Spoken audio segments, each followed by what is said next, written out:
Martial arts tea ceremony, or Kakto Sado, is an art that first came into prominence in the 12th century during Japan's feudal era.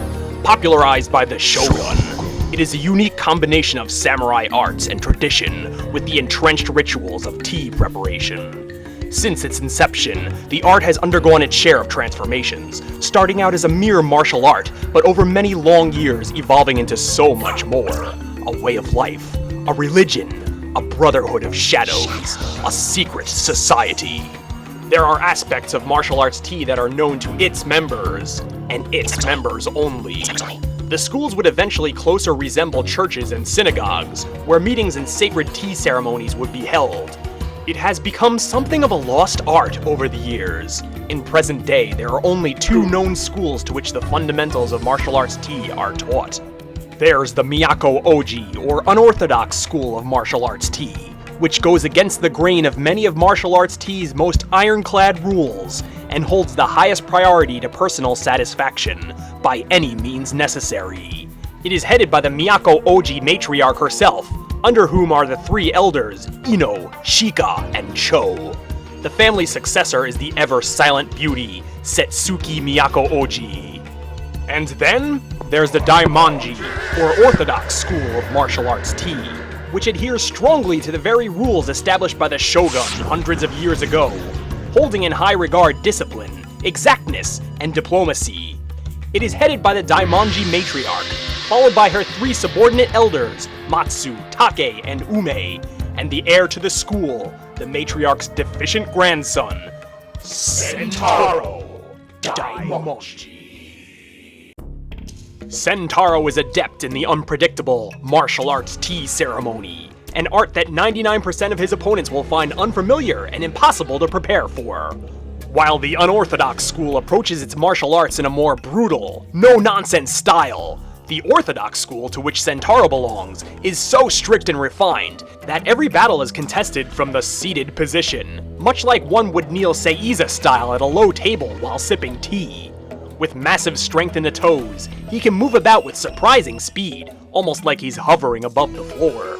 A true martial artist, like the Daimonji matriarch, can pull off amazing feats from this position. She can jump without even moving her legs. She can move up walls, and even upside down. They can use all the instruments of tea preparation as weaponry. They use the chashaka, or tea scoop, in various sizes. The giant chasen, or tea whisk. The lap runner. Poisonous green tea powder. Flower arrangements. Even tatami mats and doors. Above all else, the master of orthodox martial arts tea keeps his cool, maintains quiet poise, and doesn't succumb to emotion.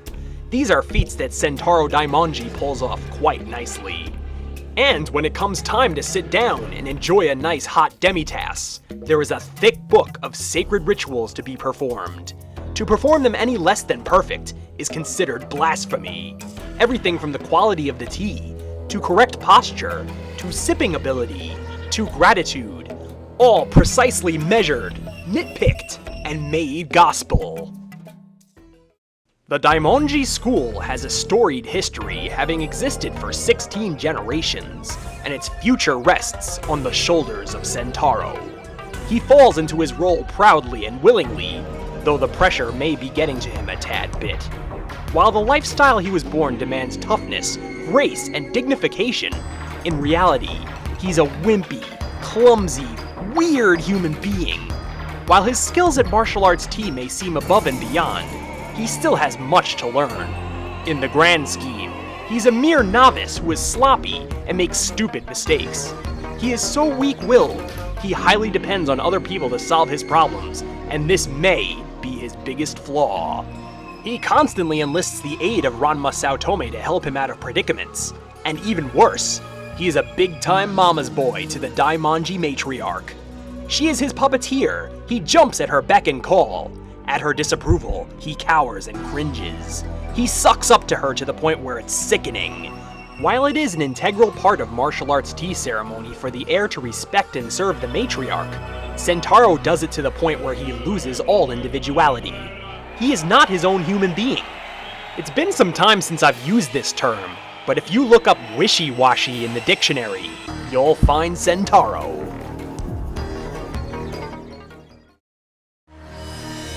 Of course, to keep the family name alive, it takes two, and Centaro is under an intense amount of pressure to find a wife. The problem is, Centaro's shortcomings make him repulsive to most women. Not only does he act like an asshole, but he treats women as hostages rather than would-be brides. He has set his sights on many prospects, but has particularly zoned in on one Akane Tendo, and he'll do anything to sweep her off her feet, which usually means doing it literally. This makes his relationship with the Tendos and Saotomes bizarre at best. For while he is always hitting them up to pull his ass out of the fire, you never know when he'll try to backstab Ranma and steal away Akane. He is both a dependent friend and a dangerous enemy. Which one we get is like flipping a switch. Adding to his womanly woes are the inscrutable rituals of martial arts tea. Not only is it commonplace for the heir to court his mate by way of poisonous tea, but the one he chooses is expected to defeat the matriarch in martial arts tea ceremony. Naturally, the best thing for Centaro would be to marry the heir of the unorthodox school of martial arts tea, Setsuki Miyako Oji, as it would merge both schools, fortify the foundation of martial arts tea, ensure its survival, and put to rest the squabbles of these two warring families. Not to mention the fact that Setsuki is not picky, and the two share a lot in common. But Centaro is too naive to even see the simplest answer. As with everything else in life, he will need guidance.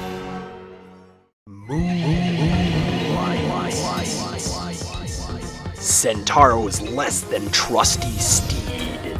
Centaro chooses horseback as his main method of transport, though maybe he should invest in a bicycle. Once Moonlight's hooves start a-galloping, there's no telling where he's going to go. Centaro has no control whatsoever, and this pissed-off Palomino has an appetite for destruction. Moonlight will crash full tilt into anything in his path, or anyone. Be warned. If you hear galloping hooves along with the terrified screaming of a young boy, take cover. Centaro is coming through. To have your future set in stone from the day you first emerge from the womb. To grow up in a sheltered atmosphere, cut off from the outside world. To be raised to become a glorified cult leader. One could almost excuse Centaro's odd behavior. What is a man besides a product of his upbringing? But worry not for poor Sentaro Daimonji, for he is a complex man with many layers to his personality. Inner strength has been pounded into him like so many ground-up tea leaves. And just like the tea leaf, he will rise up from the depths and stay afloat in the face of adversity. And when all else fails, Sentaro Daimonji will get by with a little help from his friends.